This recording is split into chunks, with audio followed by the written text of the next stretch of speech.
بسم اللہ الرحمن الرحیم. فرمایا زیادہ باتیں کرنا یہ خوبی نہیں، یہ عیب ہے. جسے ہمارے یہاں کہتے ہیں باتونی. کثرت کلام یہ اچھائی نہیں ہے، خامی ہے، بلکہ ایک بڑے مرض کی نشاندہی ہے. کثرت کلام وہاں ہوتا ہے جہاں دل میں اپنی بڑائی ہوتی ہے.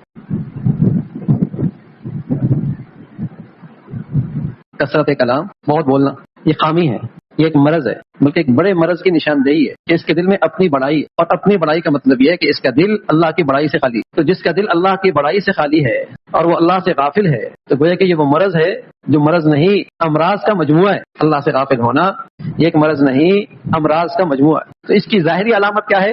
بہت بولنا، بہت بولنا. جیسے بس اوقات جسم میں کسی حصے میں کچھ نشانات ہونے لگتے ہیں جو نشاندہی کرتا ہے کہ اندر یہ مرض ہے. اسی طرح کثرت کلام یہ محض ایک عیب نہیں بلکہ ایک بڑے مرض کی طرف نشاندہی ہے کہ اس کے اندر اپنی بڑائی بہت. کثرت کلام وہاں ہوتا ہے جہاں یہ مرض موجود ہوتا ہے، اندر اپنی بڑائی. یہ بہت بولتا ہے اور بیچاری بہت بولتی ہے. اور اپنی بڑائی ہونے کا مطلب یہ ہے جیسے شیطان کو بڑائی تھی، ابا واستکبر. اپنی بڑائی کا مطلب یہ ہے کہ اس کا دل اللہ کی بڑائی سے خالی، اس کا دل اللہ کی بڑائی سے خالی. اور جس کا دل اللہ کی بڑائی سے اور اس کی ذات سے غافل ہو جائے تو یہ مرض نہیں بلکہ مجموعۃ الامراض ہے. تو جس شخص کو دیکھیں یا اپنی زندگی کا جائزہ لیں، اگر ہم اس میں مبتلا ہے تو سمجھ لو یہ مرض میں مبتلا نہیں بلکہ بہت سے امراض میں مبتلا ہے. اس میں وہ تمام امراض موجود ہیں جس کا تعلق ترفع اور تکبر سے، اپنی بڑائی، اپنی ذات میں گم، اپنی میں کی دنیا میں رہنے والا، خودرائی، عجب کہ میری سمجھ، میری رائے، میری عقل ہی ٹھیک ہے. تو مجموعۃ الامراض ہے. کئی بیماریوں میں یہ بیچارہ مبتلا ہے. اللہ تعالیٰ حفاظت فرمائے، اللہ تعالیٰ حفاظت فرمائے. عبدیت کی شان ہے جو اللہ کو بہت پسند ہے.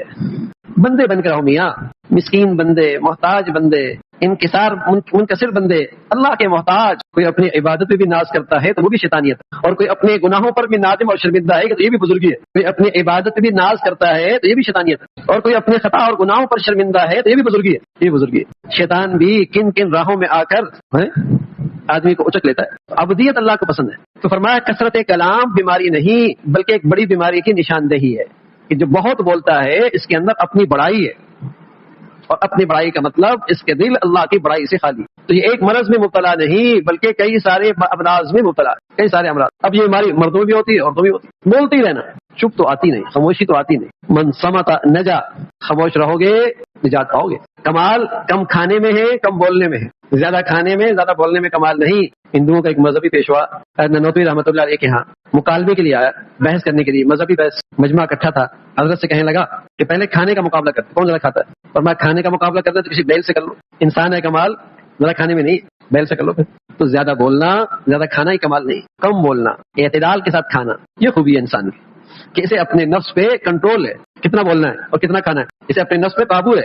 یہ آدمی ہے. شریعت نے ظاہری بناوٹوں سے منع فرمایا. تکلفات، پیسہ بھی ضائع، وقت بھی ضائع، اور ٹینشن پھر بھی باقی. پتہ نہیں لوگوں کو اچھا لگا ہوگا یا نہیں لگا ہوگا. پیسہ بھی ضائع، وقت بھی ضائع، اور ٹینشن پھر بھی باقی.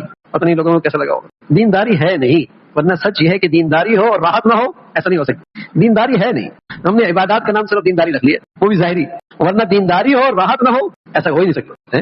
دینداری ہو اور راحت نہ ہو ایسا نہیں ہو سکتا. راحت تو ہے ہی دینداری میں. باقی تو آپ کو ہر جگہ راحت کی چیزیں نظر آئیں گی، راحت نہیں ملے گی.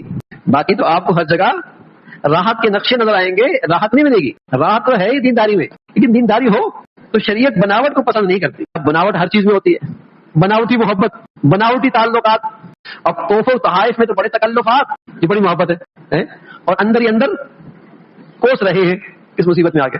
اندر ہی اندر حسد اور کینہ ہے، یہ بناوٹی محبت ہے. کہ تحفے تحائف میں تو بڑے تکلفات ہیں لیکن محبت کی حقیقت سے خالی. وتحابوا بالالسن وتباغضوا بالقلوب. زبان سے محبتیں، بناوٹی محبتیں، بناوٹی بول، بناوٹی محبت کا اظہار، اور دل محبت کے جذبات سے، خیرخواہی کے جذبات سے خالی ہیں. تحابوا بالالسن وتباغضوا بالقلوب. ایسی محبت کی تعلیم دی ہے جو ظاہر اور باطن، حاضر اور غیب ہر حالت میں یکساں. سبحان اللہ. حقیقی محبت، بناوٹی نہیں. سامنے آئے تو آپ تعریف کے پل باندھے، ذرا وہ نظروں سے یار ایسا ہی ہے، بس ایسا ہی ہے، ٹھیک ہے بس. لیکن ہے، لیکن ہے ظاہر میں، باطن میں، موجودگی میں، غیب میں یکساں ہو یہ محبت. اور یہ اسی وقت ہوتی ہے میرے عزیزوں، قسم خدا کی، جہاں للہیت ہو، جہاں خلوص ہو. خلوص میں تو صرف بناوٹی ہے. اغراض اور مفادات کی دنیا میں تو سب بناوٹی ہے. جہاں خلوص ہو، جہاں للہیت ہو، ایسی محبت کی حدیث میں بڑی فضیلت. بلکہ رسول اللہ صلی اللہ علیہ وسلم نے فرمایا ایسی محبت کرنے والے ان کو کل قیامت میں بلایا جائے گا خصوصی نشستوں کے لیے. ایسی محبت کرنے والوں کو بلایا جائے گا خصوصی نشستوں کے لیے.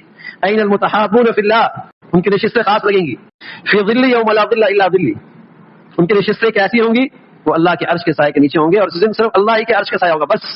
یہ اس محبت کے لیے ہے جو مسلمانوں میں محبت ہو خلوص بری, بے غرض. بے غرض. مجھے آپ سے آپ کی دینداری سے مجھے اس محبت ہے, مجھے آپ سے اللہ کے لیے محبت ہے, مجھے آپ سے نیکی کی وجہ سے محبت ہے, مجھے آپ سے اللہ کی رضا کے لیے محبت ہے. یہ محبت, اس کی حدیث میں بڑی فضیلت, بڑی بڑی عبادات, بڑی بڑی نفلی عبادات اس نیکی کا مقابلہ نہیں کر سکتے, اس نیکی کا مقابلہ نہیں کر سکتے. بلکہ حدیث میں رسول اللہ صلی اللہ علیہ وسلم کہ حدیث قدسی ہے, وجبت محبتی, وجبت محبتی. ایسے لوگوں کے لیے میری محبت ضروری ہو جاتی ہے جو میری خاطر آپس میں محبت کرتے ہیں اور میری خاطر ایک دوسرے کو دیتے ہیں تحفے طائف, اور میری خاطر آپس میں اکٹھے بیٹھتے ہیں اور میرے خاطر ایک دوسرے سے تعلقات. فرمایا ایسے لوگوں کے لیے میری محبت ضروری ہو جاتی.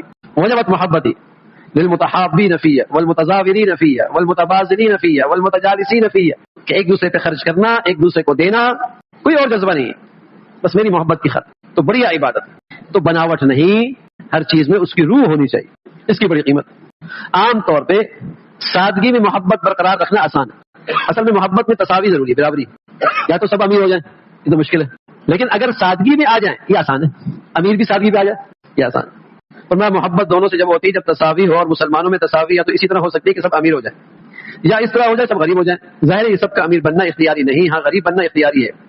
بس وہاں محبت کی صورت یہ ہے کہ سب غریب بن کے رہے, اگرچہ مالدار ہو, لیکن رہن سہن میں سادگی ہو, یہ آسان ہے.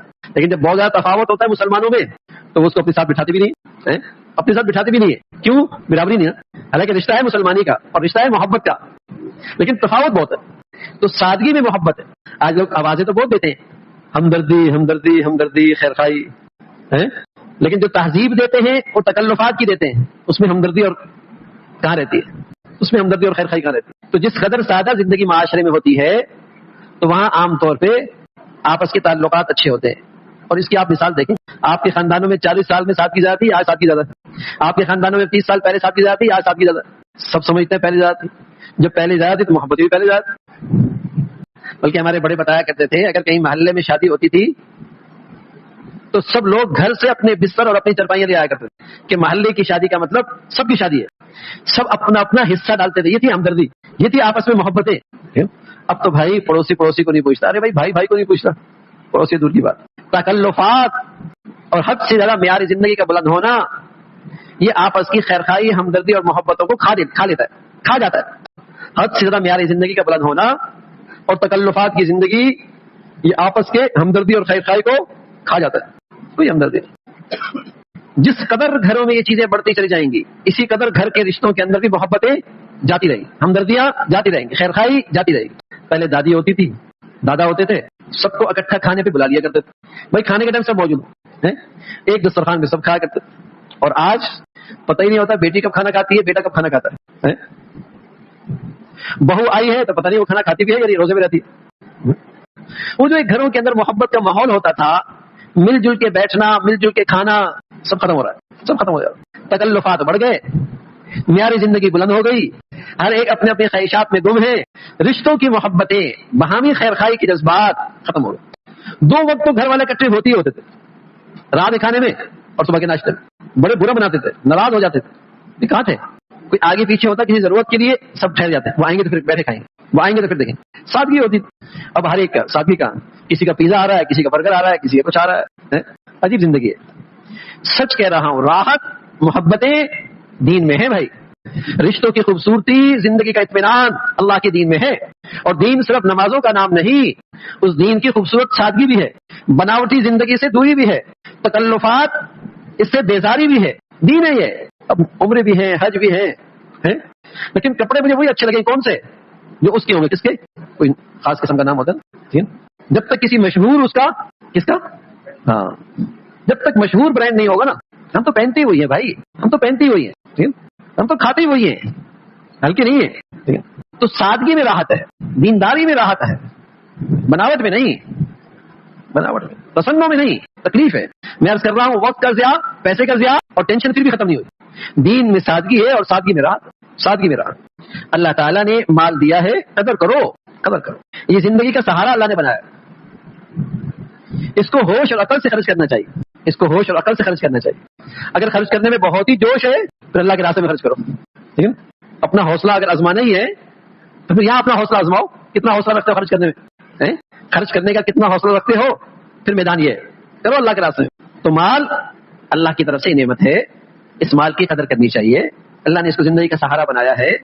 اس کو بڑے ہوش سے, بڑی عقل سے, بڑی سمجھداری سے خرچ کرنا چاہیے. یہ کوئی عقل مندی نہیں کہ اس مال میں مال بھی ضائع کر رہے اور اللہ تعالیٰ کو بھی ناراض کر رہے. یہ کوئی عقل مندی نہیں. اگر بہت جوش ہے پھر رائے خدا میں خرچ کرو. یہاں اپنے حوصلے دکھاؤ نا, یہاں حوصلے دکھاؤ. اللہ تعالیٰ بھائی ہم سب کو دین کی سمجھ نصیب فرمائے, ہر قسم کے فتنوں سے محفوظ فرمائے. اللهم لك الحمد كله ولك الشكر كله. اللهم أعنا على ذكرك وشكرك وحسن عبادتك. اللهم أعنا على ذكرك وشكرك وحسن عبادتك. اللهم أعنا على ذكرك وشكرك وحسن عبادتك. یا ارحم الراحمین, ہم سبھی کو دین کی صحیح سمجھ نصیب فرما, ہماری ظاہر باطن کی اصلاح فرما. اے مولا کریم ہر حال میں اپنی بندگی, اپنی اطاعت نصیب فرما. یا ارحم الراحمین, عبادت کی حقیقت نصیب فرما. پیارے رسول صلی اللہ علیہ وسلم کے اخلاق کا حصہ نصیب فرما. بری زندگی سے, بری موت سے, برے حالات سے محفوظ فرما. شریروں سے, حاسدوں سے, ظالموں سے حفاظت فرما. ہر قسم کی گندگیوں سے, نحوستوں سے ہم سب کی حفاظت فرما. مولا کریم پوری امت کے حال پہ رحم فرما. عالم اسلام کی حفاظت فرما. ہمارے ملک کو سلامتی عطا فرما. نیکی اور خیر اور تعمیر کی قوتوں کو یا غلبہ نصیب فرما. تخریب کی اور بے دینی کی طاقتوں کو ختم فرما. ہماری زندگیاں اپنی